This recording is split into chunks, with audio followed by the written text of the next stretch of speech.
A seabird. A seabird found with a Chinese GPS tracker not far from India's biggest naval base at Karwar in coastal Karnataka. That's the bird right there. Has sparked a media frenzy today about Chinese espionage, with several media outlets wondering if this is a spy bird sent thousands of miles from China to check out where India keeps major components of its western naval fleet. So spy bird headlines flew thick and fast, and yes, let's say this up front, the bird itself and the tracker are very likely innocent. Hate to disappoint you, but there's a false alarm here. Migratory birds are often tagged by researchers. This was probably not a feathered James Bond, but there is a catch. Here is the uncomfortable truth, my friends. The frenzy around this innocent bird is not really misplaced. People jump to conclusions because Chinese espionage against India, far from being paranoia, is a reality we do not acknowledge enough, and there's not enough public awareness about it since most of the public is fixated on Pakistan. Now look at the Indian Ocean right now, for instance. A record number of Chinese so-called research vessels are prowling waters around India. Officially, they are civilian. In practice, they are conducting hydrographic surveys of the Indian Ocean's largely uncharted seabed. Now, why does that matter? Because seabed mapping is critical for submarine operations, and submarines are China's greatest future power projection tool in the Indian Ocean region. Not to mention, these ships serve as very useful listening outposts in an ocean where India, remember, is the primary operator. India has also tracked Chinese missile tracking ships operating nearby, expecting to quietly soak up data on Indian missile tests. Now, these are not accidents by any stretch. These are deliberate intelligence collection missions. Closer home, the threat has moved into cyberspace and has been for a while now. For instance, recently in the news, a Chinese cyber surveillance organization called Warp Panda has been found to be getting inside cloud environments that are used by Indian government and private agencies, posing a potential strategic and economic threat.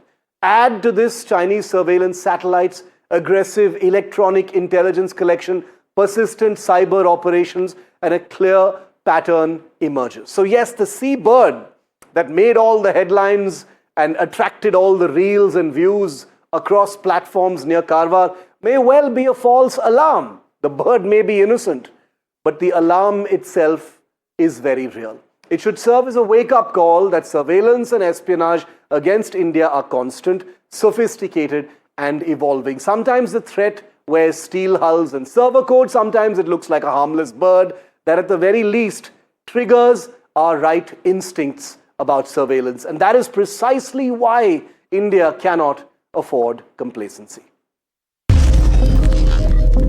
Is it a bird? Is it a spy? A seagull with a GPS tracker has raised a national alarm. A migratory seagull was found injured along the Karwar coastline in Karnataka's Uttara, Kannada district. Karwar is of prime strategic importance as it hosts one of India's most crucial naval bases. The bird had a GPS tracking device tied to it, triggering concern among residents and security agencies. The seagull was found on Tuesday by the Coastal Marine Police Cell at Rabindranath Tagore Beach in Karwar. The GPS tracker tied to its body included an electronic unit with a small solar panel.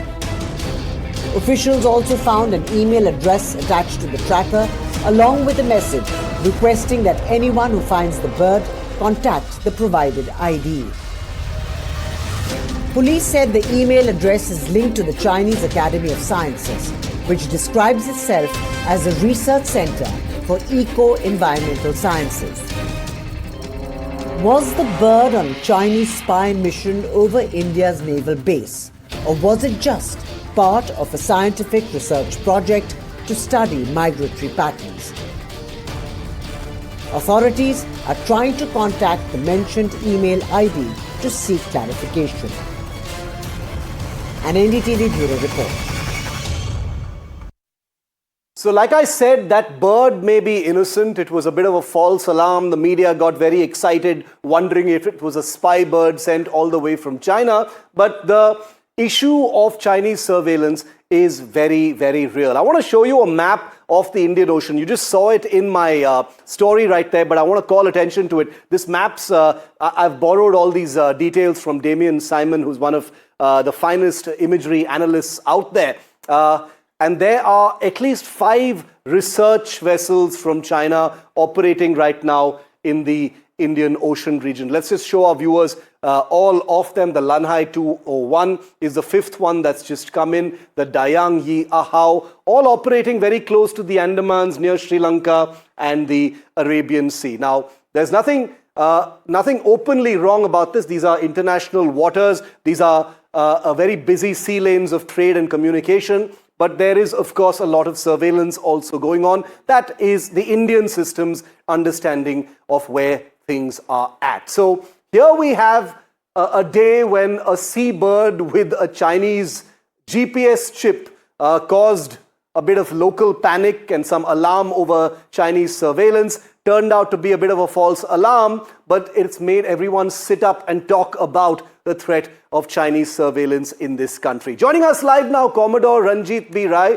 former Director of Naval Intelligence and Director of Naval Operations. Einar Tangen is Global and China Strategist and a Senior Fellow with the Center for International Government Innovation. And Jiten Jain is Director at Voyager InfoSec. He's one of India's most well-regarded cyber security experts. Jiten, I'll kick it off with you. The seabird, like I said, was a bit of a trigger. Everyone started talking about it. I was skeptical right at the start because, being someone who has been into avian conservation in the past, I know how this works. But it got the right kind of conversation going, Jiten. No, if you look at the onset, Shiv, a bird with a GPS tracking device and then Chinese email addresses, that too of a government institute of Chinese Academy of Sciences, found in a strategic naval base, it makes a perfect recipe of a spy theory or which would have been at play.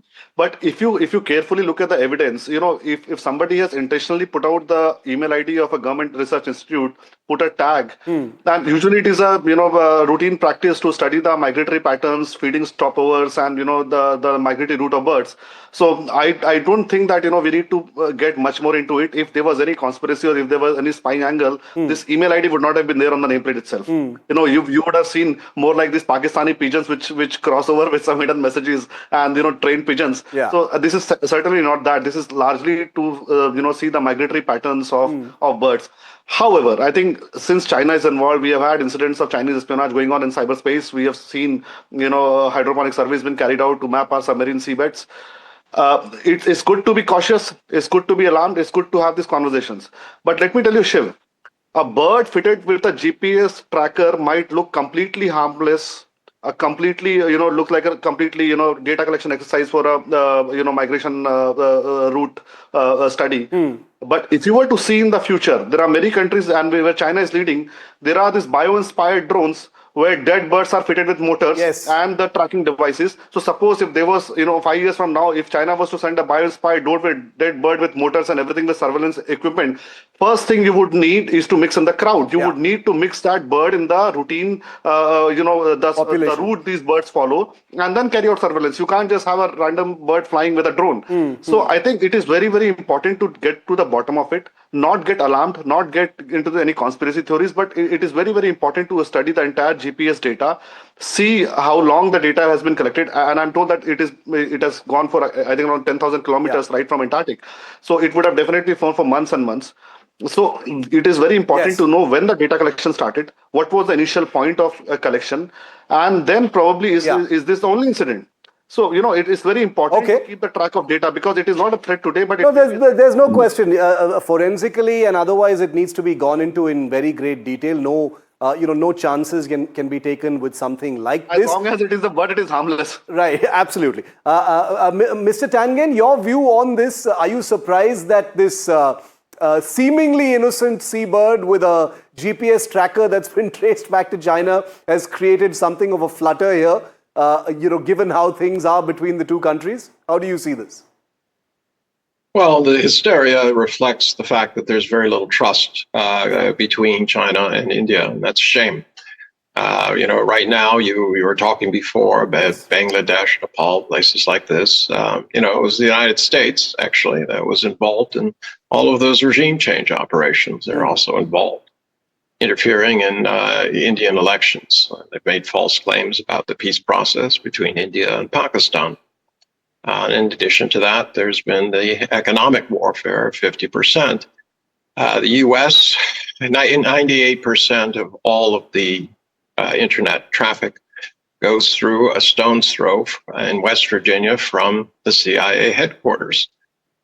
Is spying going on? Absolutely. Yeah. But this is just hysterical. The idea that you're going to try to get some bird to fly 10,000 miles over the Arctic and then drop on a beach in India. Remember, it has no ability to report back. So if this was an information gathering information, whoever was mounting it should be taken out and told that they're no longer needed. It was largely the media. To be fair, it wasn't any of the agencies. Things are being looked into, but it was my colleagues on other networks that really sort of got very excited about this story. But Abhijit, it's got bird-brained. It's triggered the right instincts in many ways, and there are those who will say that it's not so outlandish to believe that asymmetric instruments of surveillance could be there. I mean, the facts of what Mr. Tangent say are true. There's no way to report back in this particular case, but was it wrong for sections of the country to sort of sit up and wonder what this was all about, especially since it was a few kilometers away from India's biggest naval base? Abhijit? Well, I don't think so. In the level of security education in this country, I think not. However, it's very interesting, the visuals. These are not the normal tags you put on a bird. I've actually tagged birds at Vedantangal Bird Sanctuary in Tamil Nadu. These are way too big for academic studies of bird migrations and things like that. This is clearly some other tool.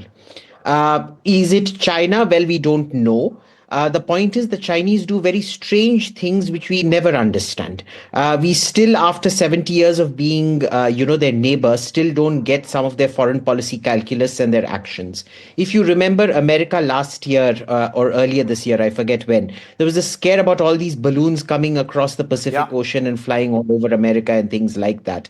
Again, we don't know what happens in the Chinese mind. I think they themselves go to a great extent to mystify what they say. They can never say things directly. They can never say Shiv Arur, great program. They have to, wrap it into into an Easter egg, into a emu egg, into an ostrich egg, into an elephant's egg, and then present it to you. And you're meant to figure out what you want. The issue isn't a trust deficit. It's an issue of a lack of communication with China. China never communicates clearly. They talk in puzzles and riddles and webs and things like that. We never understand their cost-benefit analysis. That's it. Now, that being the case, what else do you expect from the Indian public? I think it's perfectly reasonable, just like the scare you saw in America because of those balloons. A scare here is perfectly reasonable. Now, no security analyst believes this has any serious value at all, irrespective of what device has been put on that poor bird. I think it's really bird abuse. That heavier device should have never been put on the bird. Okay. But, well, I mean, from security terms, no. But from a social perspective, yes, totally reasonable. Okay, clear answer there. Mr. Tangent, you want to respond to that? Abhijit suggests that it's not so much about the trust deficit, but, the fact that, China is fairly opaque, speaks in puzzles, isn't very open. And remember, we're talking at a time when India and China are actually, trying to improve things between each other. I don't think the bird was part of that. I'm still struggling to understand an elephant egg. If my colleague believes that elephants are hatched, I find that a little bit odd. I mean, the fact is that, this is what I meant. Lost in translation. Maybe. In any event, there is a tremendous amount of distrust on both sides. This leads to the hysteria, the very fact that we're having this conversation about a bird. And then this is supposedly triggering all of these fantasies that somehow dead birds are going to be mounted with motors or something. It doesn't even make sense. You know, on September 25th, there was a worldwide tracking of 1.2 billion birds. They used various means to do it. In terms of this bird, I think my colleague was referring to was a solar tracker to try to keep the battery going as long as possible. Obviously, given that it flew 10,000 kilometers, I don't think that it was a horrible impediment to the bird itself. And obviously, whatever scientific research they're trying to do.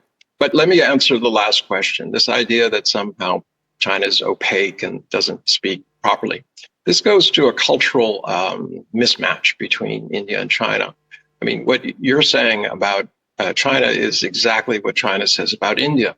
And I think both sides just have a different way of approaching things. But it shouldn't be an impediment to two countries that have so much shared history and culture. I think there are ways around it, and I hope that in the future we can find them instead of engaging in these kind of nonsensical communications about what could happen with dead birds. That is definitely the hope, even though the military standoff between the two countries continues to be the largest military standoff currently existing in the world. But I just want to draw our viewers' attention that would be Ukraine. to another aspect of it, which is cybersecurity. And I want to just show our viewers some data based on a recent report about cloud espionage that has rung some alarm bells in India's power centers. India's digitization shift to cloud-based platforms has happened at an exponentially fast rate in the last few days. And I've just noticed a report about Warp Panda, which is a China-linked cyber espionage outfit that's been active since 2022, that is now reported to have infiltrated cloud environments, running VMware technology. And these are cloud platforms that are used massively by Indian government agencies, large private sector companies as well. And cybersecurity experts say that malware of this kind linked to China, could access multiple virtual servers, steal sensitive data, and cause economic and strategic damage. So this is very, very real. Jiten, I want to bring you in on this because there are all these various aspects of surveillance, cyber attacks that might actually take place. I've shown you the naval aspect of it. I'll go to Commodore Rai in just a bit. But Jiten, you want to throw some light on this, Warp Panda and others? What is your assessment of that? No, before I come to Warp Panda, I would like to, respond to Arun when he said that it is hilarious that people are thinking that there will be motors on the dead birds. I think I'll recommend strongly to him that he should go to these Chinese tech conferences where people are claiming about the advances in Chinese neurotech, where you're embedding chips in the humans like Neuralink, what Elon is doing, and installing chips in the birds. So this is not imagination. These are the experiments of today where China has been highly successful, and we are just only looking at the threat gravitas for tomorrow. You are experimenting to build something, right? You're not doing it out of fun and just burning your money. Yeah. So I'm sure when you do such experiments, people are bound to get alarmed. People are bound to think the future threats emanating from China. Now, coming to the cloud, I think there was an interesting conversation around 5 years back when there was a tender for procuring servers for UIDI or GEM. And I think one of the bidders, which was L1, was a big American company I would not name here. And they were disqualified or they were not given a tender because their entire supply chain was coming from China. And there were reports that, those entire supply lines have been infected by Chinese. They were, embedded malwares in the hardware chips they were procuring. So what we have seen, this pager blast with Hezbollah, what Israeli did, it came out in open because Israeli wanted to, spread the threat perception in Hezbollah cadre. Yeah. But what Chinese would have been doing in the supply chain infection probably will only get to know 20 years from now. So the threat is very real. That is why companies across the world are shifting supply chains from China. No sensitive products in telecom today are built in China. So if every country in the world, every democracy in the world is banning Chinese gadgetry and hardware in the telecom networks, and I'm sure we are not living in a fool's paradise to believe that these are all conspiracies and Chinese are running a great technology innovation campaign. No, this is the point, that India is not alone in having these views about China, whether it is trust, whether it is about not getting the full picture when dealing with China. All of these reflect really that. Commodore Rai, sorry to come to you so late. There was a bit of an audio issue, but we just showed our viewers, whether it is this little seagull that has triggered some outsized panic, to the India's cloud systems being infiltrated possibly, or the threat of that happening, to the military intelligence, to what's happening in the Indian Ocean region. How do you see that? Because we do know that the Navy is dealing with this in a real way right now. There are 5 survey ships. There's a large-scale mapping of the Indian Ocean seabed that's taking place. There are listening posts all over the Indian Ocean. You've been Director of Naval Intelligence. How big is this? Well, as all your speakers have told you, that actually GPS bird is a scientific experiment which many countries carried out. And China is the greatest researcher today in the world. So what you should not apologize about. I'm very glad you brought this program up because your viewers will understand. So clinically, before I go to the mapping of the seas, you must know that today tracking is common. Every mobile phone is tracking. So there's nothing new about this technology. Now to put it on a bird, a researcher has put it on the bird and actually give you an email which points to China. Therefore, we must look at it. But because it has come to INS Kadamba, Karwar is going to be one of the largest bases in the east. It's going to be as large as Hainan in China. And minute the word China comes up on a bird or on a tracker, naturally the intelligence agencies have to look up because the police reported it to Navy. Kadamba has a naval armament depot. There's a lot of ammunition, missiles all over the place. It is well guarded. So I'm very happy that even though we are convinced that this was possibly a scientific experiment, look, if the Chinese or any country wants to know anything about the world, there is this satellite, and Google Earth will actually tell you much more about Kadamba than any common man. So as an intelligence man, I would go to Google Earth, I'll look at satellites, and I'm sure NTRO is doing that. But now you come to another new point while we're discussing this bird. We must look at it clinically, and since you brought it up, today the future of the world is going to look to the seas for minerals, for food, for edibles, and for actually desalinated water. Therefore, you have quite rightly put, the service ships are on duty. The Indian Navy is mapping the underground. So Chinese are very interested in the Indian Ocean, and they are mapping the water. So through your, actually, a bird with a tracker, you have told your viewers how important it is. And also, we have a fusion center in Delhi, where there are 12 foreign officers. And the minute this bird would have been reported to the center, which is actually a part of intelligence, they would have reported back to their countries. And like you are doing an analysis there, neighboring countries and foreign countries would be doing it. And because of the word China, well, it takes prominence. We have problems with China, and China is the greatest researcher today, spending money. Therefore, I don't see anything wrong with some researchers looking at bird tracking, climate tracking, tracking of birds, doing this experiment. This is, I'm glad that I was able to use this particular story that we don't really understand much about to expand into something that we should all be talking about.